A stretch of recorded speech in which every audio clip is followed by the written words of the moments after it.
মাইলস্টোনে যুদ্ধবিমান বিধ্বস্তের ঘটনায় নিহত শিক্ষার্থী মাহিয়া তাসনিম মায়া ও অভিভাবক রজনী ইসলামের সমাধিস্থলে বিমানবাহিনীর পক্ষ থেকে শ্রদ্ধা জানানো হয়েছে। দুপুরে মেহেরপুর জেলার মুজিবনগর উপজেলার জয়পুর গ্রামের কবরস্থানে মায়ের কবরে রাষ্ট্রীয় শ্রদ্ধা জ্ঞাপন করেন। বান্ডেল থাকলে প্রতি সেনমানিতে টাকা বাঁচবে। বিকাশ সেনমানি বান্ডেল কিনে জিতুন প্রতি লেনদেনে। Wing commander Rehena. শ্রদ্ধা জ্ঞাপন শেষে নিহতের মাগফিরাত কামনায় দোয়া করা হয়। এ সময় নিহতের স্বজনেরা উপস্থিত ছিলেন। মাহিয়া তাসনিম মায়া মাইলস্টোন স্কুল অ্যান্ড কলেজের ৮ম শ্রেণীর শিক্ষার্থী ছিলেন।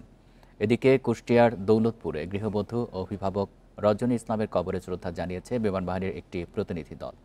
দুপুরে হোগলবাড়ি ইউনিয়নের সাদেপুর গ্রামে পৌঁছায় দলটি।